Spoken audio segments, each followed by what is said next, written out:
نحمده ونصلي على رسوله الكريم اما بعد بسم اللہ الرحمن الرحیم السلام علیکم ورحمۃ اللہ وبرکاتہ۔ ناپاکی کے بعد غسل کرنا، حیض، نفاس، جنابت اور ناپاکی کے بعد غسل کیسے کرنا چاہیے؟ ناپاکی کے بعد غسل کرنے کا طریقہ کیا ہے؟ محترم ناظرین، اسلام میں ظاہری اور باطنی پاکیزگی کا حکم دیا گیا ہے۔ دین اسلام کا پہلا سبق ہی طہارت ہے۔ ہر مسلمان کو صاف ستھرا رہنے کی تاکید کی گئی ہے۔ قرآن پاک میں ارشاد ہے کہ اللہ تعالیٰ پاک صاف رہنے والوں کو پسند فرماتا ہے۔ محترم ناظرین، آپ کے ساتھ حیض، نفاس، جنابت اور ناپاکی کے بعد غسل کرنے کا سنت طریقہ شیئر کرنے سے پہلے 2 سوال پوچھے گئے ہیں۔ آپ سے گزارش ہے کہ آپ وہ 2 سوال بھی سن لیجئے اور ان کے مختصر جواب بھی سن لیجئے۔ اس کے بعد پھر انشاءاللہ آپ کو حیض، نفاس، جنابت اور ناپاکی کے بعد غسل کرنے کا سنت طریقہ بھی بتا دیا جائے گا۔ محترم ناظرین، پہلا سوال یہ پوچھا گیا ہے کہ شوہر کے کہنے پر بیوی رات کو مختصر کپڑے پہن کر سو سکتی ہے، یعنی پورے کپڑے نہ پہنے ہوں، صرف شرمگاہ اور پستان کو ڈھانپ کر اپنے شوہر کے ساتھ سو سکتی ہے یا نہیں؟ اس کا جواب یہ ہے کہ بیوی کا اپنے شوہر کے سامنے مختصر کپڑے پہننا جائز ہے، یعنی کہ بیوی مختصر کپڑے پہن کر یا دوسرے لفظوں میں اپنی شرمگاہ کو ڈھانپ کر شوہر کے سامنے آ بھی سکتی ہے اور سو بھی سکتی ہے، یہ جائز ہے۔ محترم ناظرین، ایک اور سوال پوچھا گیا ہے کہ کیا میاں اور بیوی ایک دوسرے کے زیر ناف کے بال، یعنی کہ جو شرمگاہ کے اوپر بال ہوتے ہیں، وہ ایک دوسرے کے بال کاٹ سکتے ہیں یا نہیں؟ کیا ایسا کرنا جائز ہے؟ اس کا جواب یہ ہے کہ ایسا کرنا جائز تو ہے، لیکن بہتر یہ ہے کہ اپنی اپنی شرمگاہ کے بال خود کاٹیں اور صاف کرنے چاہیے۔ ایک دوسرے کے بالوں کو کاٹنا یہ ادب کے لحاظ سے غلط ہے، ایسا نہیں کرنا چاہیے۔ اگر شوہر معذور ہے یا بیمار ہے جس کی وجہ سے وہ اپنے زیر ناف بال نہیں کاٹ سکتا، تو ایسے میں حکم ہے کہ اس کی بیوی اس کے زیر ناف بال کاٹ سکتی ہے۔ اسی طرح اگر بیوی بیمار ہے یا کسی وجہ سے وہ اپنے زیر ناف بال صاف نہیں کر سکتی، تو ایسی صورت میں اس کا شوہر اس کے زیر ناف بال کاٹ سکتا ہے۔ صرف شوق یا کسی مزے کے لیے ایسا کرنا غلط ہے اور مکروہ ہے۔ محترم ناظرین، اب ہم اپنے موضوع پر بات کر لیتے ہیں کہ حیض، نفاس، جنابت اور ناپاکی کے بعد غسل کرنے کا سنت طریقہ کیا ہے؟ ناپاکی کے بعد پاک صاف کیسے ہوا جا سکتا ہے؟ غسل خانے میں جانے سے پہلے باہر کھڑے ہو کر بسم اللہ کہیں، اگر غسل خانے میں ہی بیت الخلاء ہو تو، ورنہ اندر جا کر بھی بسم اللہ کہہ سکتے ہیں۔ غسل کرنے سے پہلے استنجا کر لیجئے گا، پھر اس کے بعد غسل کرنے کی نیت کر لیں، پاکی کی نیت کر لیں۔ الفاظ ادا کرنے کی کوئی اتنی ضرورت نہیں، بس دل میں نیت کر لیں کہ پاکی حاصل کر رہے ہیں۔ نیک نیت بھی نہیں کریں گے تو بھی غسل ہو جائے گا، لیکن غسل کا جو ثواب ملتا ہے وہ نہیں ملے گا۔ اس لیے نیت کر لیں، نیت کرنے کے بعد بسم اللہ الرحمن الرحیم پڑھنی ہے، اور اگر غسل خانہ اور بیت الخلاء ساتھ ہیں اور بیت الخلاء صاف ہے تو آپ آواز سے بھی بسم اللہ الرحمن الرحیم پڑھ سکتے ہیں۔ اور اگر غسل خانہ اور بیت الخلاء ایک ساتھ ہیں اور بیت الخلاء میں گندگی ہے اور وہ صاف نہیں ہے، اور غسل خانہ اور بیت الخلاء کے درمیان کوئی آرٹ بھی نہیں ہے، پردہ نہیں ہے، تو پھر زبان سے بسم اللہ الرحمن الرحیم نہیں پڑھنی، بلکہ دل میں ہی بسم اللہ الرحمن الرحیم پڑھنی ہے۔ اور پھر گٹو تک دونوں ہاتھ کو دھونا ہے۔ اس کے بعد استنجا والی جگہ یعنی شرمگاہ کو دھو لیں۔ اگر ناپاکی لگی ہو تب دھونا تو بہت ضروری ہے، اور اگر نہ لگی ہو تب بھی دھو لینا بہتر ہے۔ پھر اس کے بعد مکمل وضو کرنا ہے۔ اب دعا کا مسئلہ وہی ہے کہ اگر ساتھ میں بیت الخلاء ہے اور وہاں گندگی ہے تو آپ دعا نہیں پڑھیں گے، اور اگر وہاں کوئی آڑ ہے، پردہ ہے، گندگی موجود ہے تو دعا پڑھ سکتے ہیں۔ غسل کے لیے الگ سے کوئی دعا نہیں ہے۔ وضو میں کلی بہت اچھی طرح سے کرنی چاہیے۔ اس کے بعد ناک میں پانی بھی اچھی طرح سے ڈالنا ہے کہ پانی ناک کی نرم ہڈی تک پہنچ جائے۔ اور کلی میں غرارہ بھی کر لینا بہتر ہے، لیکن یہ ضروری نہیں ہے۔ وضو مکمل کر لینا ہے۔ اگر آپ جہاں پر غسل کر رہے ہیں وہاں پر پانی جمع ہو رہا ہے تو پاؤں نہیں دھونے، بلکہ جب مکمل غسل کر کے باہر نکلنا ہو تو پھر پاؤں دھو کر نکلیں۔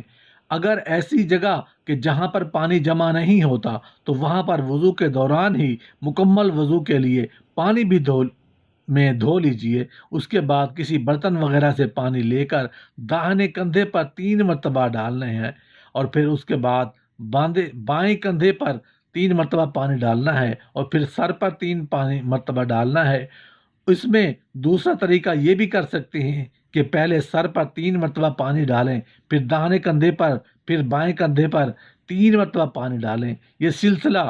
یہ دونوں طریقے بالکل صحیح ہیں۔ ان دونوں میں سے آپ کسی پر بھی عمل کر سکتے ہیں۔ اس کے بعد جسم کو اچھی طرح رگڑیں، بالکل اچھے سے صاف ستھرا کیجیے گا۔ پھر اگر سر کے بال کھولنے ہیں تو کھول لیں، ورنہ بغیر بال کھولے گیلے ہاتھ بالوں کے اندر لے جا کر بالوں کی جڑوں اور سر کی جلد کو خوب گیلا کریں۔ البتہ حیض والی عورت اپنے بال ضرور کھولے۔ شیمپو یا صابن لگانا ہے تو لگا لیں، تو یہ غسل کا لازمی حصہ نہیں ہے۔ اب سر پر 3 بار پانی ڈالیں گے کہ صابن یا شیمپو بالوں سے نکل جائے۔ اب جسم کے دائیں طرف 3 بار پانی ڈالیں، پھر بائیں طرف 3 بار پانی ڈالیں، اور اگر جسم کو صابن لگانا ہے تو صابن لگانے کے بعد جسم پر پانی ڈالیں، لیکن صابن لگانا شرعی غسل کا لازمی حصہ نہیں ہے۔ اپنے جسم کے تمام جوڑوں اور کانوں کی جڑوں وغیرہ کو ہاتھ سے ملا کر گیلا کر لیں۔ اگر چوڑیاں، بالیاں، نتھ، انگوٹھی یا کوئی اور زیور پہن رکھا ہے تو اسے اچھی طرح ہلا کر اس کے نیچے اور اندر کے حصے میں پانی ڈالنے کی کوشش کریں۔ غسل کے لیے جتنا پانی ضرورت ہو تو بس اتنا استعمال کریں، زیادہ پانی ضائع کرنے کی ضرورت نہیں ہے۔ ایسے میں حد سے زیادہ پانی جسم پر بھی مت ڈالیں، بس جتنا ضرورت ہو اتنا ہی پانی ڈالیں۔ پانی کو ضائع نہیں کرنا یہ سخت گناہ ہے۔ غسل کرتے وقت قبلہ کی طرف رخ نہیں کرنا، قبلہ کی طرف پیٹھ کر کے غسل نہیں کرنا، قبلہ کی طرف منہ کر کے یا پیٹھ کر کے نہانا مکروہ ہے، اور تنہائی میں غسل کریں۔ ایسی جگہ غسل کریں کہ جہاں کوئی اور موجود نہ ہو۔ احتیاطی یہی ہے کہ اکیلے میں غسل کریں۔ اگر کر رہے ہیں اور سطر چھپا کر رہے ہیں تو گناہ نہیں، لیکن پھر بھی بہتر یہی ہے کہ اکیلے میں تنہائی میں غسل کریں، اور غسل کے فرائض ضرور پورے کریں۔ غسل کے فرائض 3 ہیں۔ پہلا، کلی کرنا۔ اگر کلی نہیں کریں گے تو غسل بھی نہیں ہوگا، اور اگر غسل کے بعد آپ کو یاد آئے کہ کلی نہیں کی تو کلی کر لیں، مکمل غسل کرنے کی ضرورت نہیں ہے، آپ کا غسل ہو جائے گا۔ دوسرا فرض، ناک میں اچھی طرح پانی ڈالنا ہے۔ ناک کے اندر کوئی گندگی ہو تو اسے صاف کر کے پھر پانی ڈالیں، پھر اچھی طرح سے کہ پانی ناک کی نرم ہڈی تک پہنچ جائے۔ تیسرا فرض یہ ہے کہ پورے جسم پر پانی بہانا، اور اس طرح پانی بہانا کہ ایک بار برابر بھی کچھ جگہ خشک نہ رہے بلکہ ہر جگہ تر ہو جائے، اور اگر کوئی ایک حصہ بھی خالی رہ گیا تو آپ کا غسل نہیں ہوگا۔ غسل خانہ اور بیت الخلاء میں بلا ضرورت بات چیت نہیں کرنی چاہیے، لیکن اگر ضرورت پڑ جائے تو بات چیت کی اجازت ہے۔ مثلا کسی ضروری بات کا جواب دینا ہو تو منع نہیں ہے۔ ناف کے سوراخ کے اندر پانی پہنچانا غسل کی تکمیل کے لیے ضروری ہے۔ جسم کو پہنچنے کے لیے تولیہ استعمال کرنا جائز ہے، نہ کریں تو بھی لازمی نہیں، لیکن صحابہ کرام رضوان اللہ تعالی علیہم اجمعین اسے استعمال کرنا پسند نہیں کرتے تھے، کیونکہ وہ سادگی پسند تھے اور طرح طرح کے تکلفات سے دور رہتے تھے۔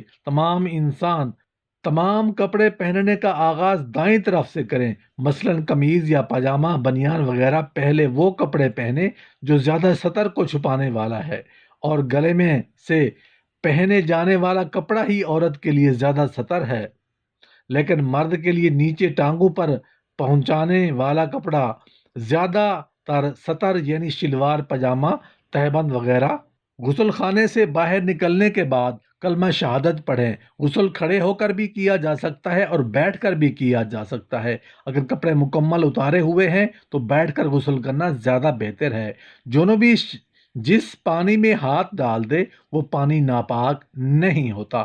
حضرت عبداللہ بن عباس رضی اللہ عنہ فرماتے ہیں کہ ازواج مطہرات رضوان اللہ تعالی علیہما میں سے کسی ایک ٹب کے پانی سے غسل جنابت کیا، اسی دوران رسول اللہ صلی اللہ علیہ وسلم تشریف لائے، وضو یا غسل کرنے لگے تو وہ زوجہ بولی، اے اللہ کے رسول صلی اللہ علیہ وسلم، میں حالت جنابت میں تھی اور میں نے اس ٹب کے پانی سے غسل کیا۔ آپ صلی اللہ علیہ وسلم نے فرمایا، پانی جنوبی نہیں ہوتا۔ دو عورتوں کی آپس میں بحث ہو گئی۔ ایک کہتی ہے کہ غسل کے دوران عورت پر اپنی شرم گاہ میں انگلی ڈال کر اندر سے دھونا ضروری ہے، جبکہ دوسری کا کہنا ہے کہ صرف اوپر سے شرم گاہ کا دھو لینا ہی کافی ہے۔ کس کی بات درست ہے؟ صحیح بات یہ ہے کہ شرم گاہ میں انگلی ڈال کر اندھے سے اس کو دھونے کا تکلف واجب نہیں، تاہم اگر وہ ایسا کر لے تو بہرحال جائز ہے، وگرنہ کوئی ضروری نہیں۔ شرم گاہ میں انگلی ڈالے بغیر بھی غسل درست ہوگا۔